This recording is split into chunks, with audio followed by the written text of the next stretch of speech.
Hi viewers, how are you? I hope you will be fit and fine.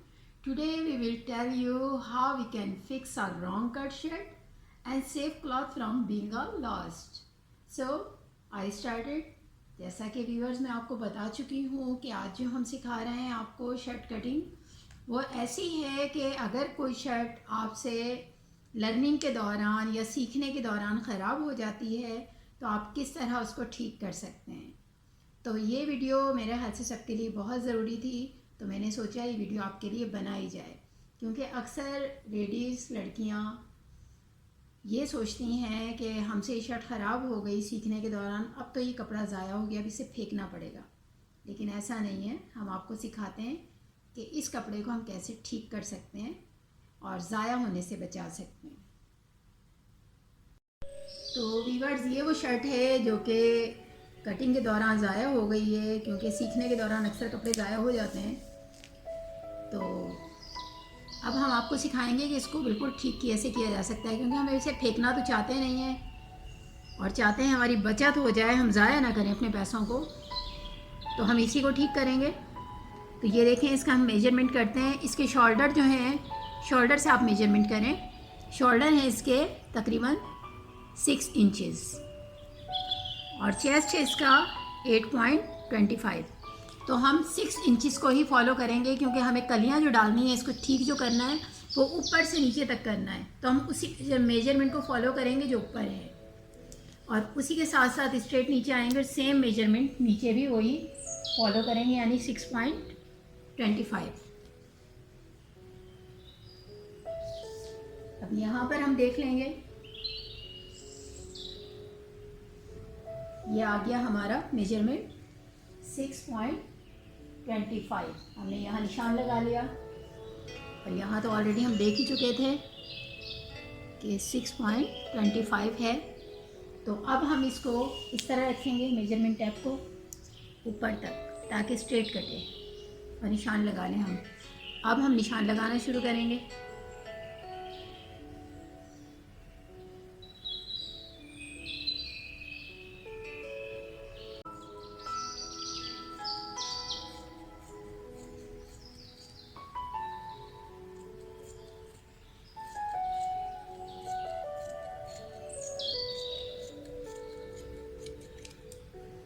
ये हमने पूरी straight cutting निकाल दी इसकी। अब जो इसके साथ हम कलियां फिक्स करेंगे, सबसे पहले तो उसे देख लें कि आपने सीधी रखी हैं या उल्टी रखी हैं। हमने सीधा वाला हिस्सा अंदर किया है, उल्टा वाला बाहर किया है, क्योंकि इसके मार्क्स लगाएंगे, निशानात लगाएंगे या लाइन लगाएंगे तो वो हिस्सा अंदर आ जाएगा, क्योंकि लाइनें तो ऊपर बुरी लगेंगी ना फिर। तो इसलिए हमने इसके साथ सबसे पहले ज्वाइन किया।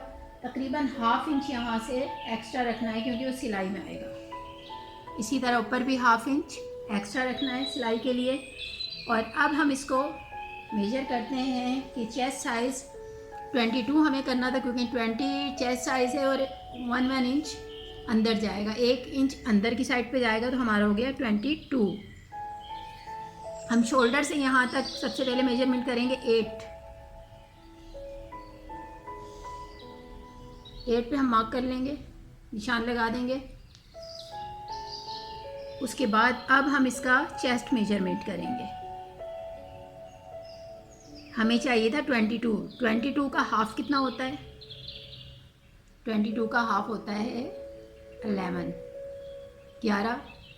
हम 11 इंचज़ लेंगे, यहाँ पर 11 इंचज़ ले लिया हमने, क्योंकि ये फोल्ड हुआ हुआ है तो 4 पीसीज हो गए इसके। तो इसलिए अगर हम काउंट करें तो सामने का हिस्सा अगर 22 होता है तो हाफ उसका 11 हुआ, 11 हुआ। हमने 11 पे निशान लगा दिया यहाँ पे।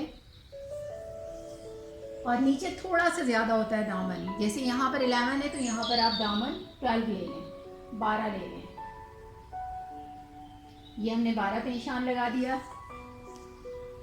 और अब हम इसको बिल्कुल स्ट्रेट कर देंगे।